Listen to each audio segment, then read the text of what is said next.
ಆದೇಶಕ್ಕೆ ಎಂಬಿ ಪಾಟೀಲ್ ನೀವೇ ಹೊಣೆ ಇದಕ್ಕೆ ನೀವೇ ಜವಾಬ್ದಾರರು. ಒಂದ್ ವೇಳೆ ನೀವೇನಾದರೂ ನಿಮ್ಮ ಅನುಮತಿ ಇಲ್ಲದೆ ಮಾಡಿದ್ರೆ ಕೂಡಲೇ ಡಿಸಿ ಟ್ರಾನ್ಸ್ಫರ್ ಮಾಡಿ, ಕೂಡಲೇ ಡಿಸಿ ಮೇಲೆ ಕ್ರಮ ತಗೊಳ್ಳಿ.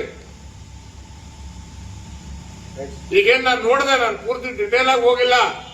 ಇಲ್ಲಿ ಅವರು ಒಬ್ಬ ಡಿಎಸ್ಪಿ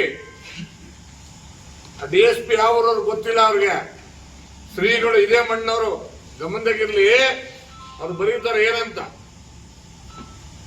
ಶ್ರೀಗಳು ಹೇಳಿಕೆ ಕೊಟ್ಟ ಮೇಲೆ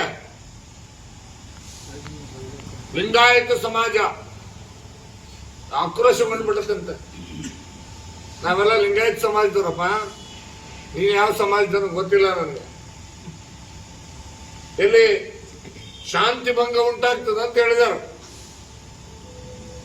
ನೀವೇನು ಪೊಲೀಸ್ ಇಲಾಖೆಯವ್ರ ಕತೆಗೆ ಹಾಕಿದ್ರನ್ನ ಪ್ರಿಯಾಂಕಾ ಖರ್ಗೆ RSS ನಿಷೇಧ ಮಾಡ್ರಿ ಅಂತ ಹೇಳಿಕೆ ಕೊಟ್ರಲ್ಲ, ಅವಾಗ ಶಾಂತಿ ಭಂಗ ಆಗಲ್ಲ.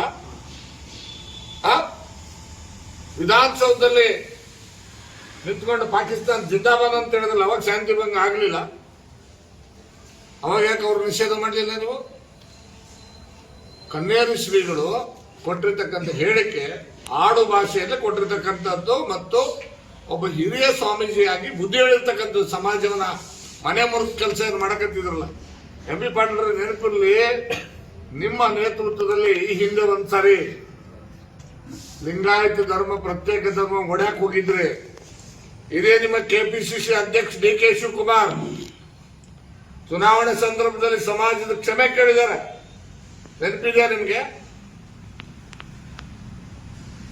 ಅಸೆಂಬ್ಲಿಯಲ್ಲಿ ಕ್ಷಮೆ ಕೇಳಿದ್ದಾರೆ, ನೆನಪಿದೆಯಾ? ಅದಕ್ಕೆ ಸಮಾಜ ಒಡೆಯುವಂತ ಕೆಲ್ಸಕ್ಕೆ ನೀವು ಯಾರು ಕೂಡ ಕೈ ಹಾಕಬಾರ್ದು. ಹಾಕಿದ್ರೆ ಅಂದ್ಮೇಲೆ ಅದರದ್ದು ಪರಿಣಾಮನ ನೀವು ಎದುರಿಸಬೇಕಾಗ್ತದೆ. ಮತ್ತು ನಾನು ಕನ್ನೇಶ್ವರ ಶ್ರೀಗಳ ಬಗ್ಗೆ ಬಹಳ ಸ್ಪಷ್ಟವಾಗಿ ಹೇಳಲಿಕ್ಕೆ ಬಯಸ್ತೇನೆ. ಎಂಬಿ ಪಾಟೀಲ್ ಇದರ ನೇರ ಹೊಣೆ ಉಸ್ತುವಾರಿ ಸಚಿವರು ಹೊರಬೇಕಾಗ್ತದೆ.